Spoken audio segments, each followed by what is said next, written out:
Well, hello. Good morning, everyone. We have no moderator. We are moderating ourselves. Welcome to the Trans Representation in Media panel. Thank you for coming to party with us. We appreciate it. Yay!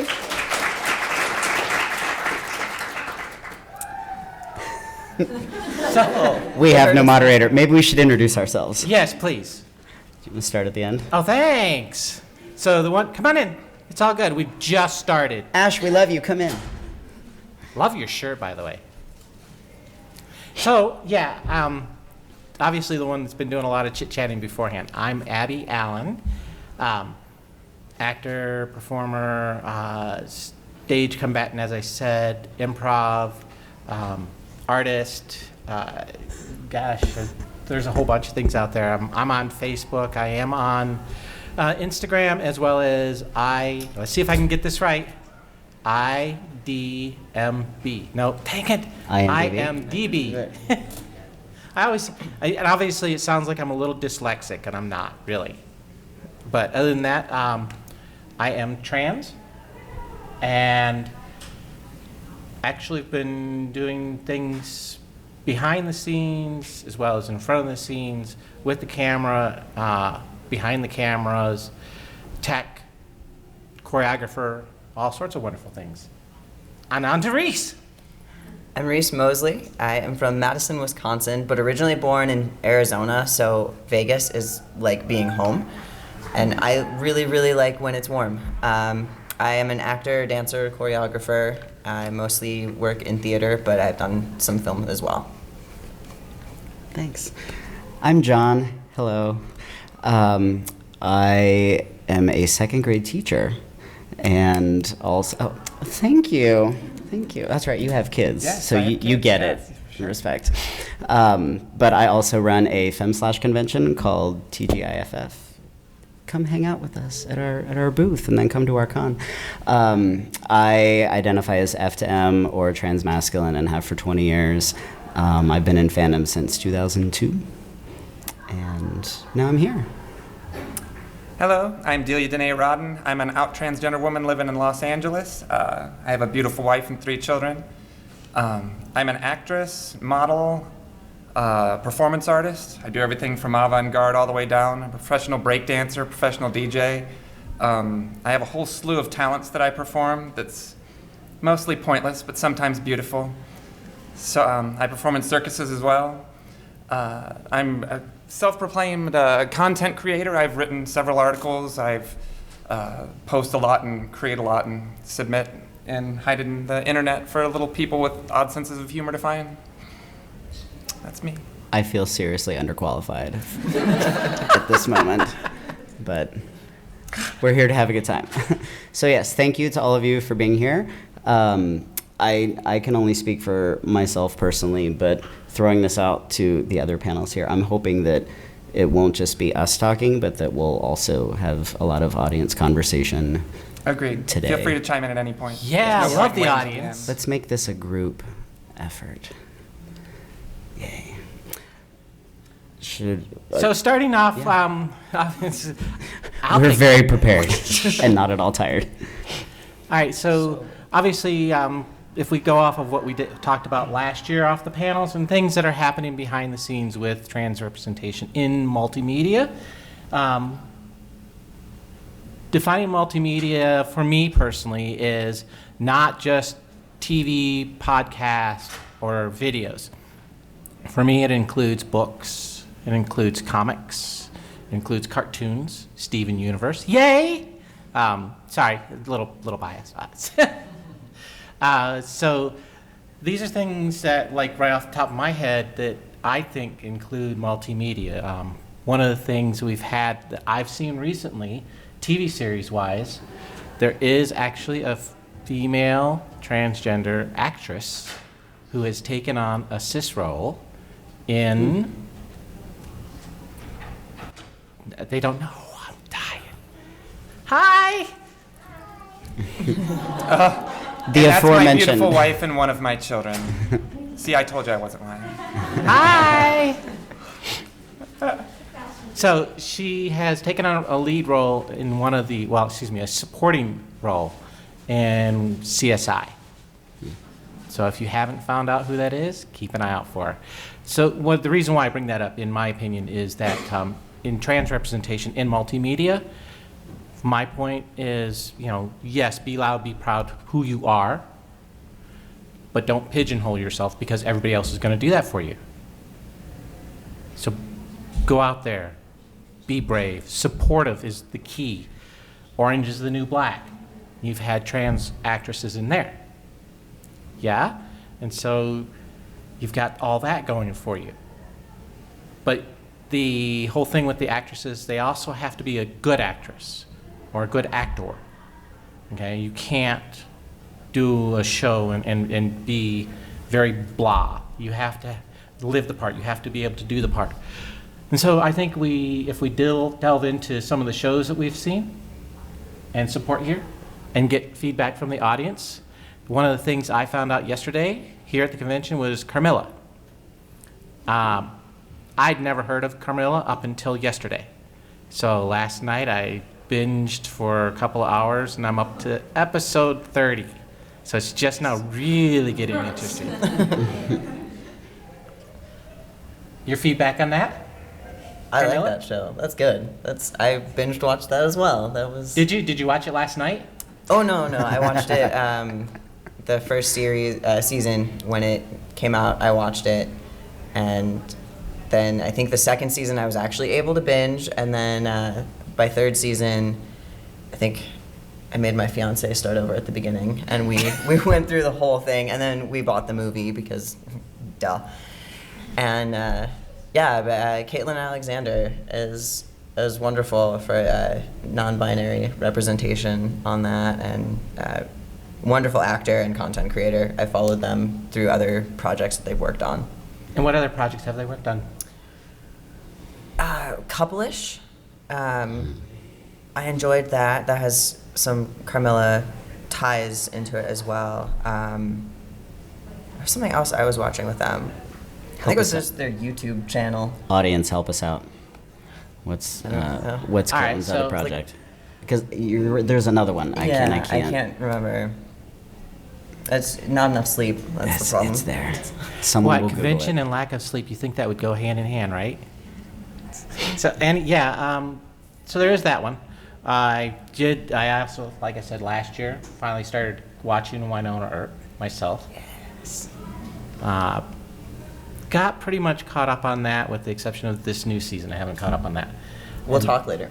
Please. I got it. And then, for me, as far as other things that I read, watch, there is a comic strip that I read on Facebook. Patty LaBelle, I think is her last name. Sophie LaBelle, thank you. She. Somebody give her a yeah. sticker, please. Thank you. The sticker person. So please you get a- Patty LaBelle. read her as well? Yeah? Yeah, that one. She actually does really fantastic. She just did a United States tour last year. She's doing another Canadian tour this year. My understanding, she's doing a world tour. But if you haven't checked her out, she covers the gambit as well. She covers transgender, agender, gender neutral, assigning kids birth or people representing, giving kids what their gender are at birth. And then she's just recently rehashing one of her past comics where she's talking about her mother getting interviewed by one of the newspapers and how they try to victimize the parents. It's actually, she does a really good job on it, I think. But that's personally for me. I feel like I'm doing all the talking here. I'll always chime in. Okay. So I feel that there have been two shows this past year that have really pushed things forward in terms of trans representation. The first being Pose. Did everyone in this room watch Pose? If not, you are missing out. Does anyone have no idea what I'm talking about? I do. Oh, she does. Okay, so Pose takes place like in the 80s. It deals with And if you, obviously a lot of you here were not around during the 80s. However, if you look at Pose as, for me personally, it deals with a lot of drag on the outside. But once I started getting into the characters a little more, you're right. I did see a couple of transgender, and I did see a couple of agender people in there. It has a huge cast of trans women, particularly. I mean, to my knowledge, it's the largest trans cast that's ever been assembled for anything on television. And writers and directors. Yeah, it's Janet Mock was certainly behind the scenes for a lot of it. So this was a show that Ryan Murphy put out this past year, and it was so based on the ballroom culture in New York City in the 80s, I do believe, and so And just houses. Yeah, it's based loosely on Paris is Burning. right, Yep. right. So I seeing think most this people in queer cast- culture would have at least known what that is, yes. It's so absolutely incredible to see that you have lead actresses on a show, multiple, who are trans women and who are playing trans women. And I mean, obviously, I cannot speak to the trans woman experience, but just as a trans person, seeing the show get the accolades and get the following and get the recognition that it deserves, because it's an incredibly well done show. I'm hoping that other networks, other content creators will see this as an example of, oh, people do want to hear these stories. Oh, we can have trans people playing trans characters. We can have more than one on a show.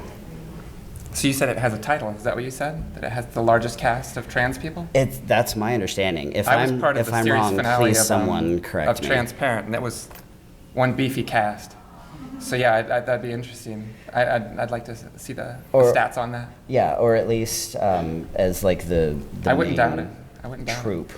I have friends that work on Pose. They say it's a lovely bunch of people to work for. They said it's amazing. You can just walk in and just be exactly who you are, and they can want that on screen even. So to me, that's just let yourself shine. We're actresses and actors, so we all have to do our little part to I'm not going to play me today. But if you can walk on stage and somebody's demanding to be your wholehearted self, I mean, that's primo to me. So the synopsis behind the Pose thing is that it is houses in the 80s, and it does delve deeply within the drag culture, the whole representation of taking on and being who you are. Although they've got some really, the one episode I watched the main part on was they went into a museum and they stole all of the period pieces for, I believe it was from the Renaissance era. And so the question about that from my point is, I know there's been a couple of shows that are trans, that are trans representation. Are most of them filmed in Canada now? Does it just seem like that? Everything's filmed in Canada. Everything's- The transness is just because it's cheaper to film in Yep. Canada.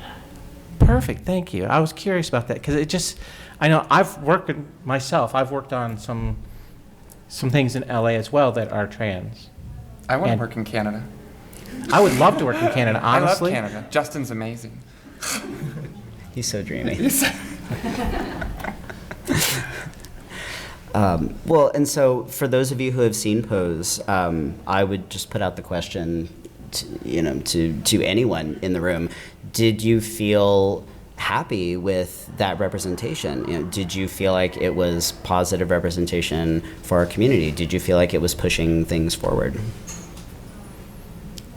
Personally, I felt that there were a couple things that were there. It was nice to see that some of the things were there. However, it also stereotypified that environment. And what I've seen from the few episodes that I have watched is they have RuPaul's Drag Race mixed in with it. And so I enjoyed it. Don't get me wrong, but I just seen that there was a lot of Drag Race culture there being represented. I would like to see more. I think RuPaul's Drag Race culture was built upon.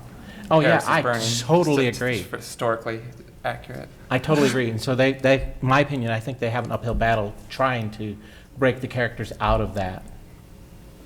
And I guess is my point. But I think, they're doing a good job. They're bringing light to it. I love the fact that mainstream culture is starting to show our stories. I think the LGBT history has been pretty much straight washed out of our history.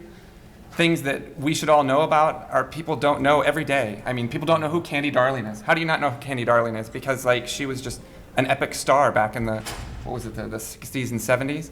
There's so many people throughout history that did amazing things in the LGBT culture, and we don't even know about it because they don't teach that stuff in school.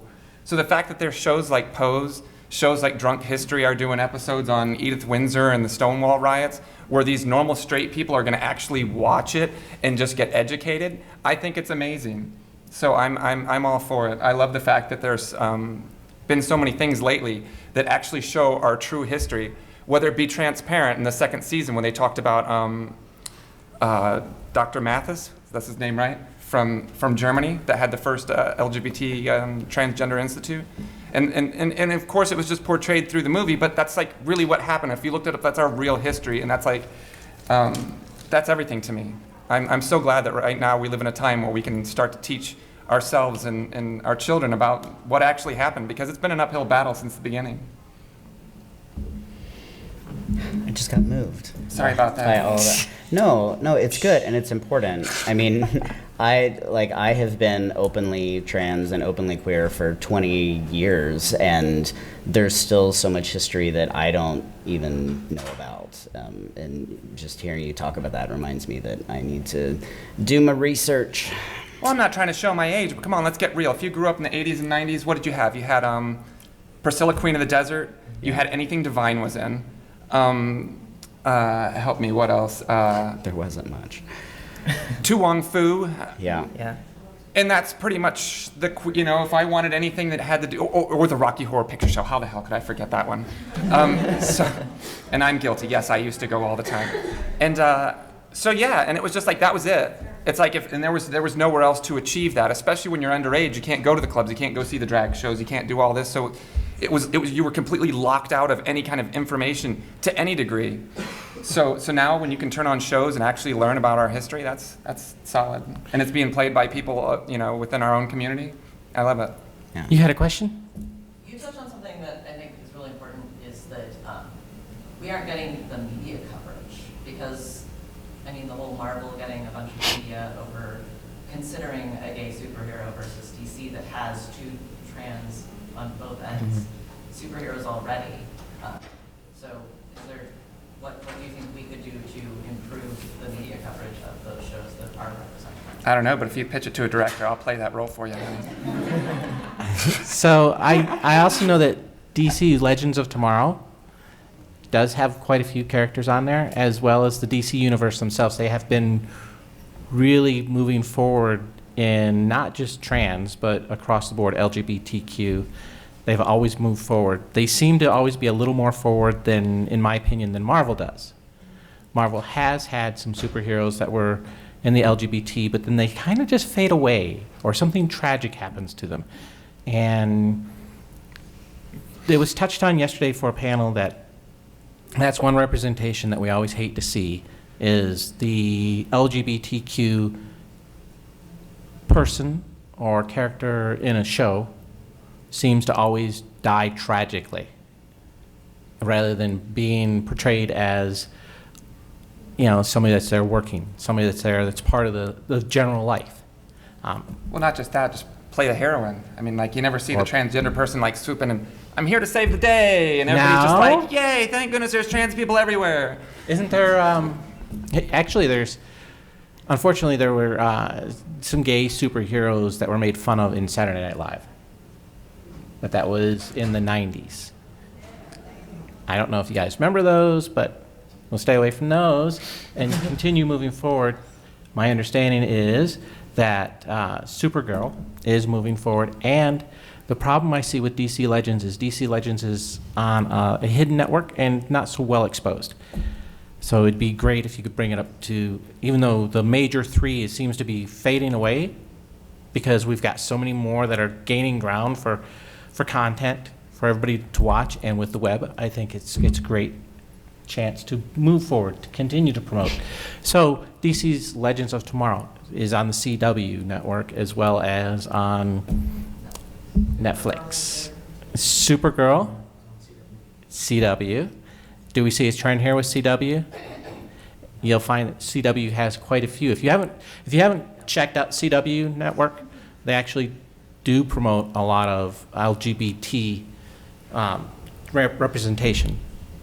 And so, the question you had asked, I feel I kind of shot you down. I apologize the way I interjected. To answer your question, I thought about it for a second, and there is something that everybody can do, and this is kind of like a thing in my life. I'm a vegetarian, so I really only try to eat at vegetarian places because, if not, I'm supporting meat. I'm supporting death, So in that same respect, my wife and I have kind of pledged, we try to shop queer. We try to spend our money queerly, because it's just, we want to support our own community. The best thing I could say to answer your question, if there's things out there and it's part of the LGBT scene, the scope that you want to see, support it. Make sure you go see that. Tell your friends to go see it.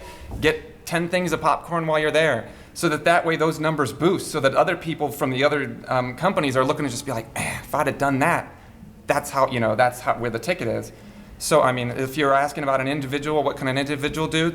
Support us. Support your own. Support those things that you feel you're passionate about, and tell people about it. the other thing you can do is like you mentioned earlier, if you've got an idea for something, write it, then present it. Honestly, I went to one of the panels yesterday just for the sole purpose of finding out and watching, how people did present their ideas and took notes on what notes they were given. Even though I wasn't presenting, I was still learning. And so I do myself have an idea for a storyline, and I just need to sit down and write it honestly. But it is a very heavy induced LGBT thing. And unfortunately for me, with the environment today and with what happened yesterday, now's not really the best time to release the idea, but it's still there, and I'm going to sit down and write it out, flesh it out, and that's something you can do. Well, that's why I started writing. I started writing because I feel like nobody actually speaks for me. I can't even say that other transgender women speak for me because I'm a very unique case. And because of that, I feel like I'm isolated. And I know there's other people like me out there. I just haven't found them yet. So I started writing because I'm so tired of people that aren't even in our community writing about our community. I'm so tired of people that are barely, that are friends of a friend of a friend that just write the most ironic things about our whole culture without humanizing any experience. It's always, oh, what do you have in your pants? What surgeries are you gonna have? That stuff just bores me. Coming out. When you come out, that's a terribly tough experience, both liberating and both scary. You never talk about those experiences. That's why I started writing. Luckily, my article, we just had an article published for the first time, and we're hoping to get more. I'm hoping it picks up speed because I think our own culture needs to speak to our own culture more. Yeah, thinking about what kinds of stories I want to see on television. You mentioned Supergirl and just the idea of their, being heroes. I think it's so important. And now, to be fair, I have not watched season 4 of Supergirl, but I've heard only positive things about Neonal and about what Nicole Maines has been doing, and I'm so excited for that. I'm excited for a generation of kids to see that. I'm excited for it to be normalized that trans people can be heroes and aren't just always victims, or that not every time there's a trans person on TV it means that it's a coming out story or that it's the same old stuff that's been rehashed. So I'm excited that there are new kinds of stories that are being told on TV.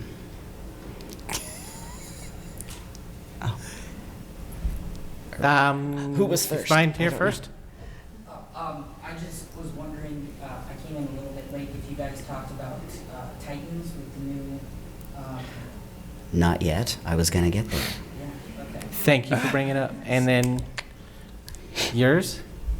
So, sort of feeding off the trans people writing trans content, how do you feel about cisgender people, actors, playing transgender characters? I can speak to this one. But step on up to the plate. So If you want to answer that question.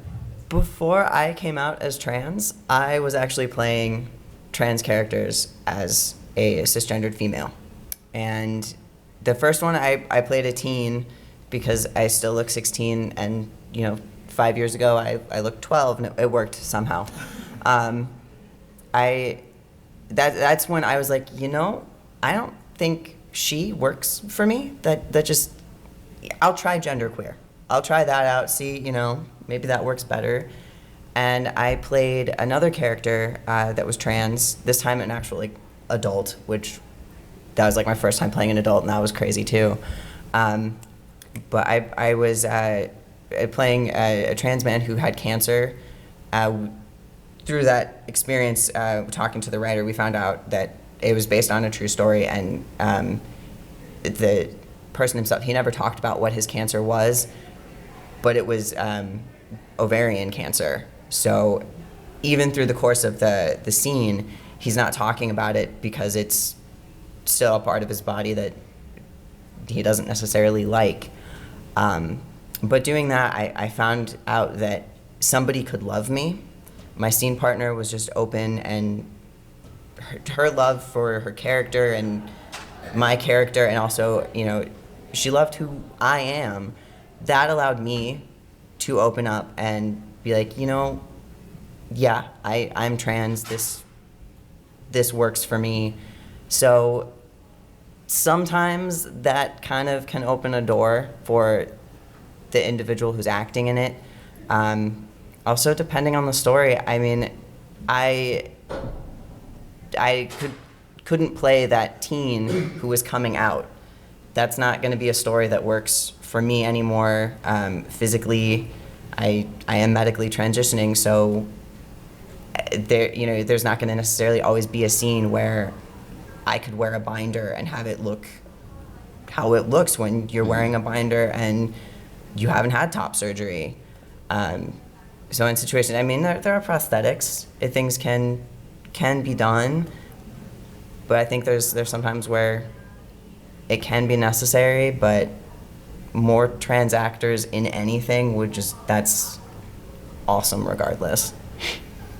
I think that's such an interesting point, because, my initial instinct is please have trans actors playing trans roles whenever you can, but I had not taken a moment to consider that an actor might take on a role and discover something about themselves and help themselves through a personal journey. So I think it is very situation specific. If it's someone who is very clearly a cis actor who is taking a job and maybe that job could go to someone else, then I might have opinions on that. But I think it's important to recognize that not everything is absolutes or all or nothing. So this Titans project. Yeah. Which I know very little about, other than there's going to be some kind of transmasculine superhero character coming up. Yes? He is the first genderqueer person of color superhero. Fuck yeah. Nice. I'm sorry, your daughter's here. I'm so sorry. Yeah. Heck sure, yeah. man. Apologies to your daughter. No, also he's hard of hearing. He's deaf. Oh, that's awesome. So it's another great milestone for. Wait, who's it being played by? He's Trans-masculine actor. Yep. Yeah, please do. So, it's Cella? Awesome. Very cool. That's very cool. When I heard this, I was like, no, I'm going to have to get into superhero stuff. Like, now I'm going to have to start reading comics. Okay. Because, yeah, that's incredible. I'm super excited about that. Yeah, So. he plays Jericho, who's the son of Slade, who in comic books is mute, and so they chose a deaf actor to play him. That's wonderful. That's wonderful. That is really exciting. So excellent. Yeah. Is that coming Thank in you the, for in sharing the fall, that. do you know? It's supposed to be for the new second season for Titans, and that's on DC Universe, I think. Yes, it is on DC Universe. Unfortunately with DC Universe, you have to pay to join them to watch their content. But it is on there, and once again, DC Universe is taking the step forward. Yeah. By the way, I love your cosplay. I love the new Doctor. I started transitioning when we finally got a female doctor, and I'm super upset about it. Good for you. Congratulations. Congratulations. Congratulations. I have a quick question. I think it's rad. How you guys feel at ClexaCon and whether it does serve us as trans-masculine or trans-feminine individuals. I've heard a lot of negativity, but I actually came out because of attending the trans meetup last year. So Then it's working. Yeah. I agree. Most people don't. They leave ClexaCon saying, don't go, it's not good for trans people. I don't personally have that experience. All right, so I've had a beautiful experience. I think everybody I've met's been absolutely amazing. It's wonderful just to be able to walk around and hold hands with my wife and like only get looks of respect instead of looks of, you know, we're all part of the same community. I think it's beautiful. I think everybody's so nice and so welcoming. Yeah, I haven't had any negative experiences, and the fact that you're telling me it helped you feel like you can come out, that's exactly why they make these things. John?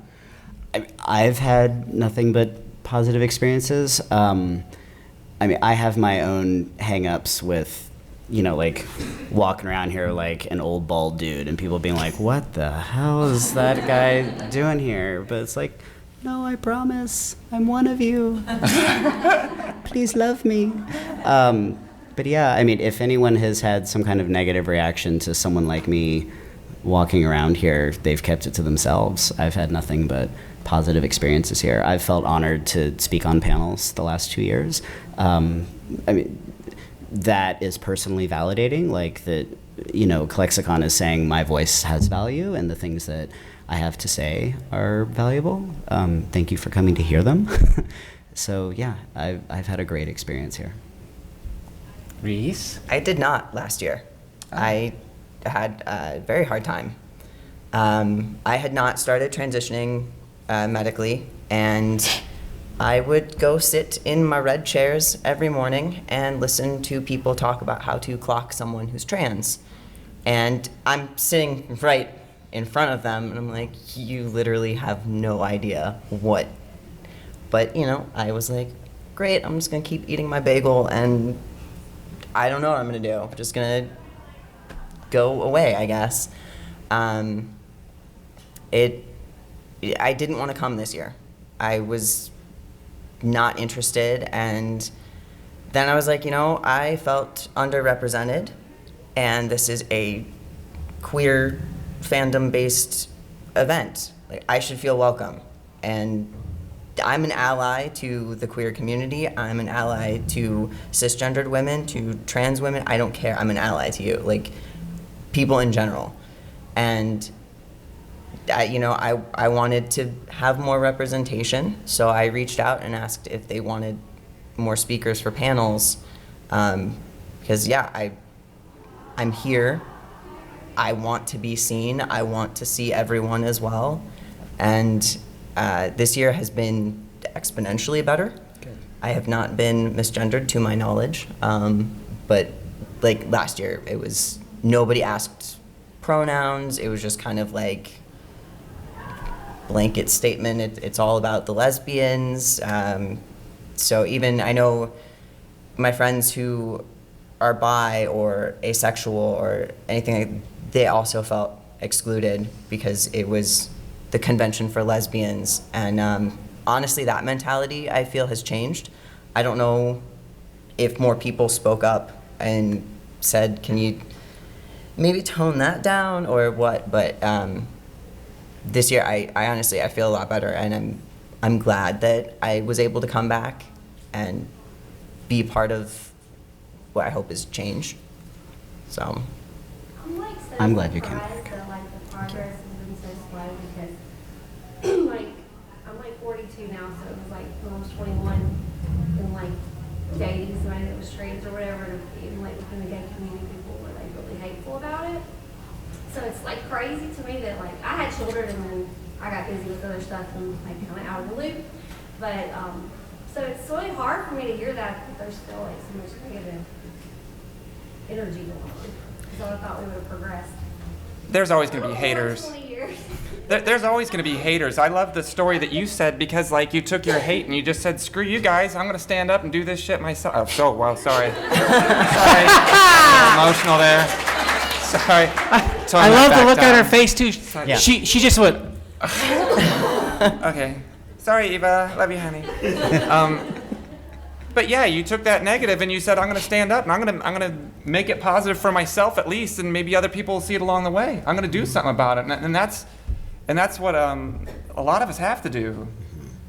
And as far as, like you said about the passing thing, I'm so tired of hearing that. You're clockable. Yeah, no kidding. I don't care. I'm my own person. I'm my own gender. I'm my own thing. I don't care. I think there's like this whole culture surrounding, like, if you don't pass, you fail. No, if you don't pass, you're amazing and way stronger than anybody I know. Yeah. That's what I know. I agree with that, and I thank you for coming back. Like, Yeah, I know when I for walk sure. into any panel room here, if I see someone who's like, oh, okay, you look like me, or you seem like you might be, in my same situation, or have had some of my same life experiences, it makes me feel a little bit safer in that room. And so you being here probably makes someone else in this room feel safer for being here, and we just have to continue to be here and show up and pass that on, and then they're helping someone else feel safer, and it all feeds into each other. I mean, that's what representation is about. We're here to talk about what we're seeing on TV and in media, but we as people here in this room are also providing representation. Yeah.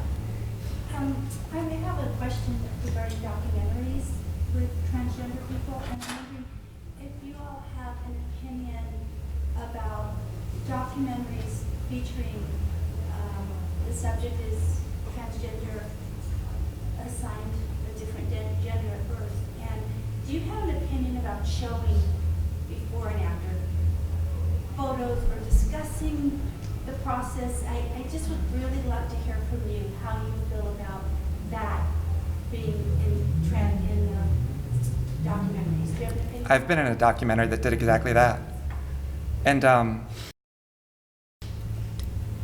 it's once you. Documentary? What's that? What documentary? It's called Transitions, just an online project some students did when I lived in Florida years ago.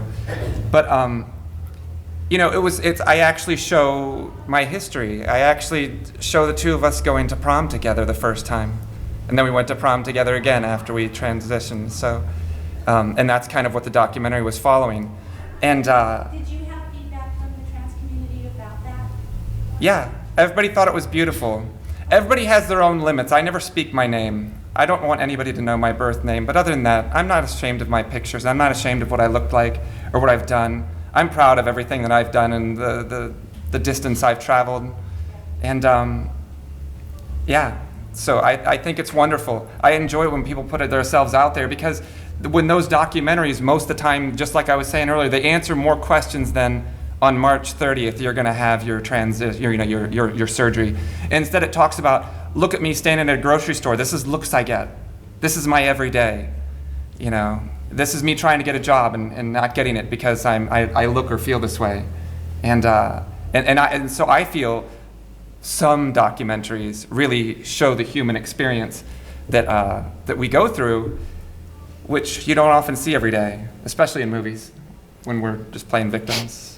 I can say that personally, I think it's a person-by-person basis on whether or not they want to do that, because that's a very personable thing. It's very, you really want to be careful about that.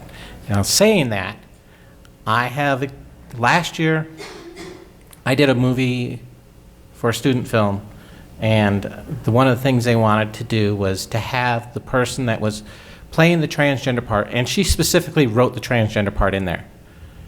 So the director wanted the role to come in and present as female, but during the crisis event that was happening, because everybody was blind and because of all the issues that were going on with the transgender community, rather than outing herself as being trans and knowing everybody was blind and they all couldn't see, she wanted me to go back to my old male voice, and that's really, really hard for a lot of transitioning people.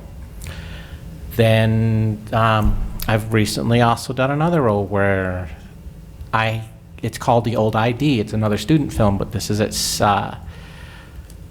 UCLA. So unfortunately, they own that. And one of the requests was for me to bring one of my old IDs so that they could show the ID. And that's really, really hard because, like you said, bringing up the old name is hard. It's a person thing. So I think the stories out there should be good. And my pictures, by the way, if you go to my Facebook, I've had friends who accept me for who I am, but they don't understand that for a lot of trans people, they don't want the old picture up there. Some people want to hide that. They want to get away from that. They want to be who they are now.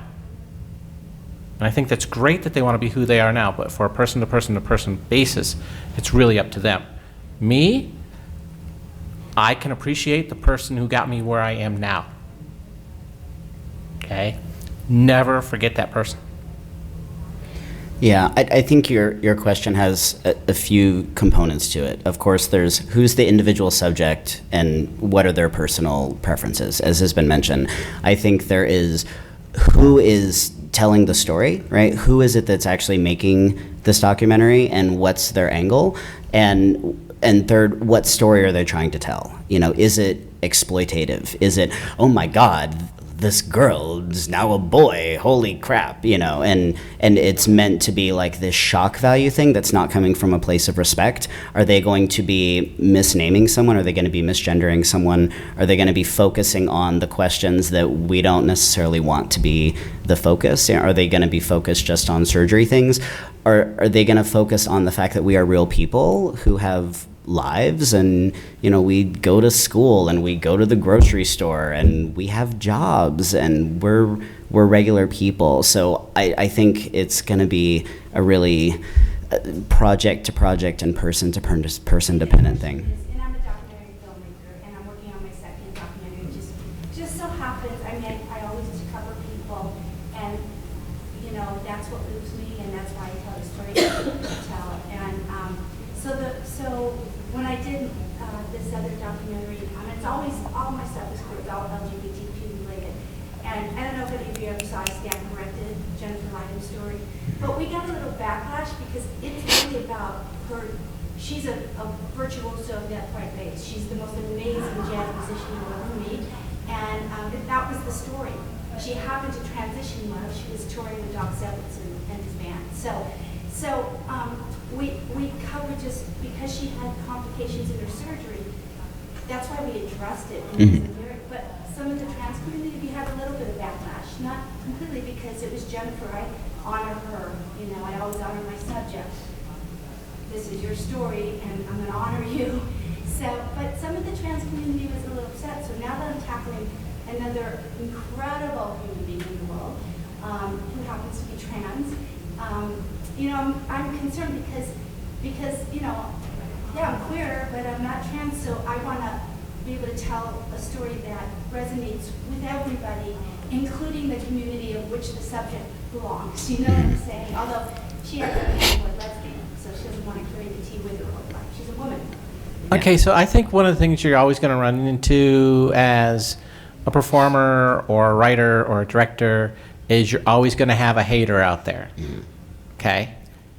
If you are doing and especially with documentaries, I think if you're working with the individual like you said you are, and you have their approval of the way you're doing the story, then you should be in the clear. Just be aware that you're always going to have haters out there for it. So I just want to thank you for telling thank you for doing that. I think, you know, your goals sounds like, you know, you've got everything with the best interest of not only yourself but the person you're telling the story on. And so, again, as long as they're good with it, and you're trying to make their story to come to light and bring notice to the people and the events, I don't see anything wrong with it. Yeah, I would echo that there are always going to be people who are not happy with any particular piece of media, but if you're coming at it from a place of respect, if you're talking to people, if you're making sure that the person who is the focus of your documentary is involved along the way and feels like they have some say in the narrative, and if you are talking to other people in the community and not just working blindly in a vacuum, then I think you're putting in the work and you're doing your due diligence, and if you are doing the best you can for that subject, then thank you, right, for telling these stories in a respectful way. And it makes me think about how I know that there are a lot of cisgender people who are starting to tell stories about trans characters in media, and what I'm always wanting to know is, are you actually talking to trans people when you are, doing the writing for these roles? Because while I would love for there to be a trans person in every writing room, I also recognize that's not necessarily realistic. But if they are at least talking to trans people about their stories and getting input, then I feel like that would be the next best thing as we're moving in that direction. But also keep in mind in doing something like that, and the reason why I said working with the individual is not every trans person wants their story told. They would prefer to live as they are now, and they would prefer to keep who they were hidden from the rest of the world because, they've always felt like they've lived a lie. So, and the fact that you did work with her is great. I appreciate that, but I'm sure that, like I said, there's a lot of people out here in the world. Well, they are supporters. They don't want to be in the limelight, and it takes a certain person to be out there. Thank you. Yeah, is the transition relevant? You mentioned that for this particular subject. The last one, I think, yeah. Right, like for the first part of the career, they were living as one thing, and then the transition became relevant to that. It was really about her musicianship, but she happens to be transgender. Right. And that sounds like the angle. Yeah. Actually, personally, for me, I transitioned while I was doing some acting in theater as well. And the theater that I used to do it in, I was very active in. And as soon as I made the announcement, cut off. So, yeah, I totally understand where she's coming from. And thank you for asking the question. Yes, thank you very much. Thank you for the work you do. Speaking of questions, I know we kind of drifted off from the stories and events that are happening, but I think we've had a great panel on this. Are there any questions or suggestions for shows? I mean, we've had Titans coming up. Thank you. We haven't talked about Sense8 yet. Sense8. Who doesn't love Sense8? I mean, that was just like, it was just so good. I'll be honest with you. They cut that off. I was like, you're cutting off my lifeline. I mean, like sci-fi. It had all the elements. It was beautiful. Honestly, for me, I just couldn't get into it. I tried and I watched the first full season. Because you're too normal. You have to have an artistic personality to soak that up. It's a weird show for weird people. I'm just teasing. I love it. I'm that's sorry. beautiful. I'm like crushed now. I'm sorry, honey. I was just teasing. I really was.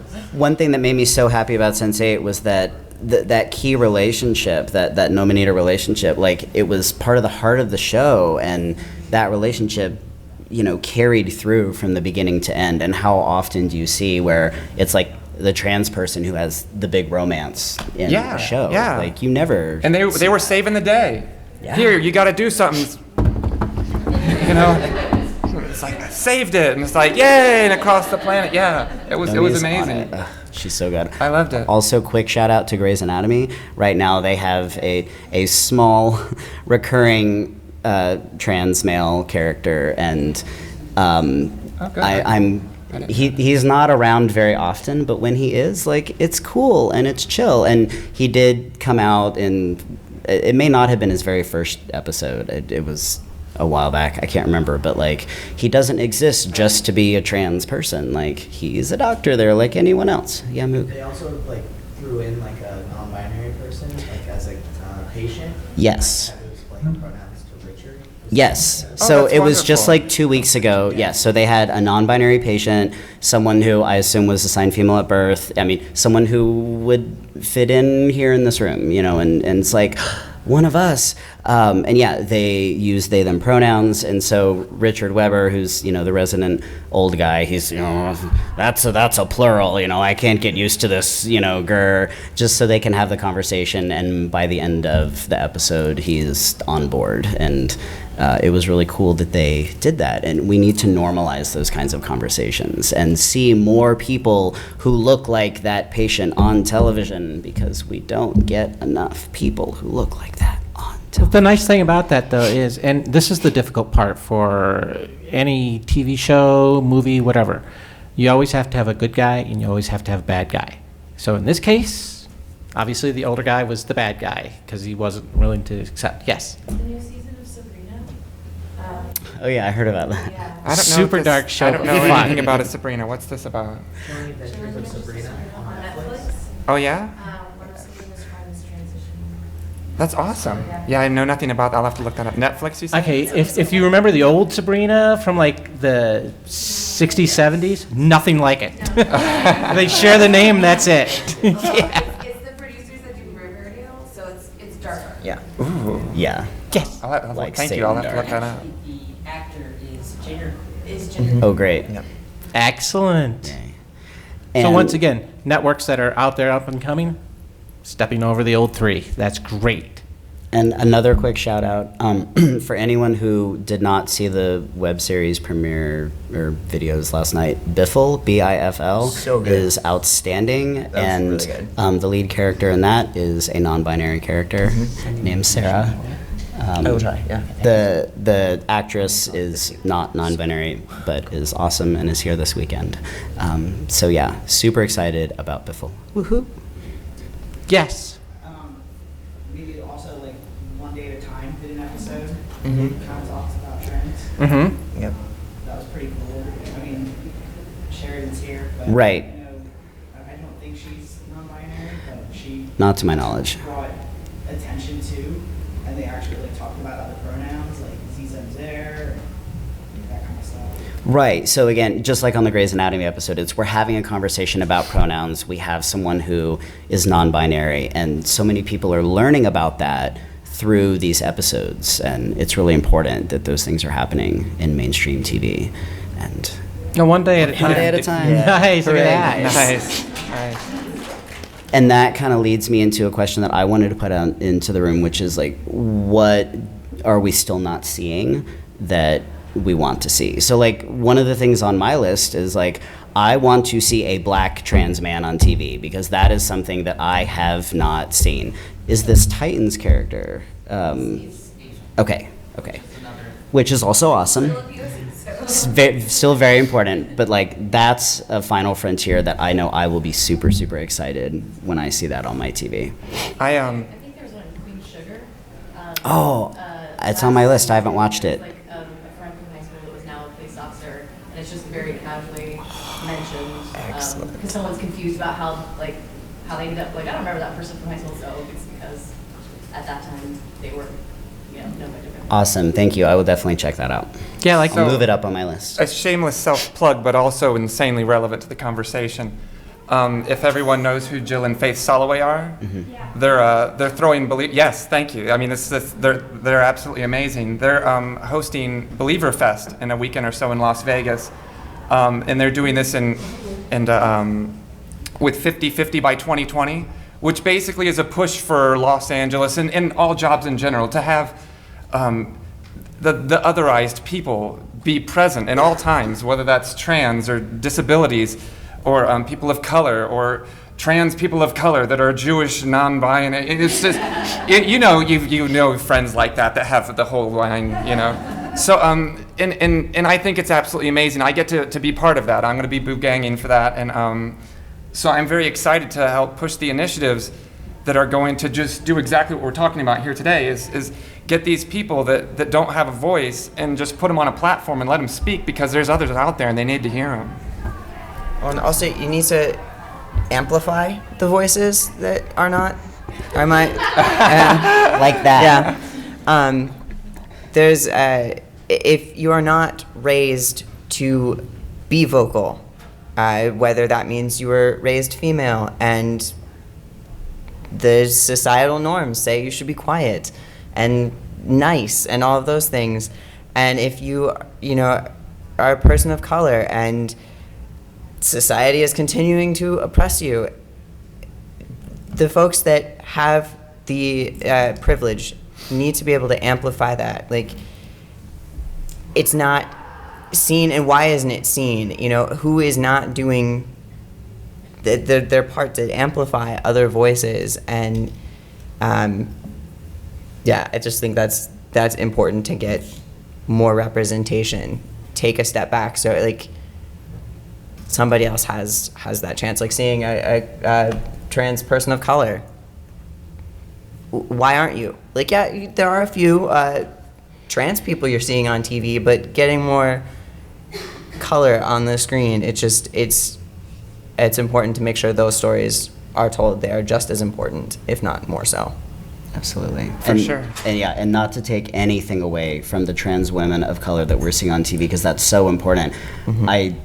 I can really only think of one, maybe two, like trans man of color, like character. Yep. Like there's a teenager on the OA that I need to check out that I believe is a trans guy of color. But I mean, really, when I think of the limited examples that I've seen on TV of trans guys, like they're all white. We have to do better. Yeah. And while I have the mic, I gave Biffle a shout out a minute ago. The director just walked in the door. Hey, Darren, we're glad you're here. Thank you for making Biffle. How are we doing on time? I was like, we have just a minute or two left. Yes, question? Are there any sort of mentorships in the trans community to try to get more like trans actors? Like you mentioned how a trans actor should like not be flat, but like be a good actor as well. Rain Valdez. How are you sort of helping with the pipeline, and how can people privilege or cisgender help with the pipeline issues? There are people that have plenty of amazing talent and names to back it up that are actually doing things in LA, and it's absolutely beautiful. Rain Valdez she does an acting class, and I wouldn't say it's solely for transgender people, but I think that's kind of its stance. I don't want to speak for it, but they always have guest stars of Alexander Billings, Jamie Clayton has been there, and it's I haven't partaken in the class, but yes. In LA, there are trans people teaching trans people other things. My wife and I, we do a juggle for wellness, and we teach people how to juggle, trans people how to juggle, and it's just to give them something to do, to give them something to take off some stress. And so yeah, is there mentorships? They're really happening. If you look up that 50-50 by 2020, you can see that I think it's Jill Soloway is mentoring Zachary Drucker, Zachary Drucker is, again, just another amazing director and cinematographer. And there's a whole slew to that I can't name off the top of my head that actually is stated just that. This amazing person with this amazing person doing these amazing, and so yes, there's actually initiatives happening right now in the trans community, in LA at least I can speak of. That's awesome. And most classes will accept trans people now, and they are always trying to advance it more. Because I do a lot of student films right now, because I'm trying to build up not only trans representation in an earlier stage, but I'm also trying to build up for my reel, and so yeah, there's always different ways you can go, and you can go to school for some of this stuff and still be trans, and that's some of the things that's really nice, especially in LA. Like I said, one thing I found, because I used to travel a lot for my, I guess you'd call it daytime job, not every place in the country is accepting. And I say country because I also did Canada. And so you would think Canada being so progressive that you'd be a little more accepting in Canada. It's not necessarily 100% true. They also have their pockets of dissidents. So, yeah. And I cannot give a big answer to your question, but what's coming to mind for me as someone who does not know where these resources are and is not a resourceful person, what I have been seeing a lot of on Twitter lately is people putting out messages like, I'm looking for a queer POC actor for this project that I'm doing, and people retweeting those signal boosts to get the word out. And so like, that's something that I can do if I see those because you never know who's going to see it because you boosted it. Yeah, I actually turned down a role to be at the panels this weekend, mainly because I wanted to get the voice out there. However, I did pass that information on. And so if you reach out to, if you're a director or an actor or you know of a part, always pass it on to somebody else that's in the community. And if they're not going to accept it, at least they can forward it out there so we can get the word out there a little more. Yes? This was like years ago, but faking it when they had their trans storylines in the open casting call, and I'm like 99.9% sure that's how Elliot got that role, and then he's moved on and he's continuing to do things since then. And that was like a big thing because they were dedicated to casting trans people. That's wonderful. Okay, so It we're is going to great. have to end this now because we're at 12:15. Yeah. Yeah, but I'm sure I'll speak for myself, but I'll bet you that the rest of the panel is going to be the same way, and that is we all think that you've been a wonderful audience. Thank you for your participation, and if you have any questions whatsoever, I'm always open to, and I would love to talk to you more if you see me out on the walkways or whatever. Same.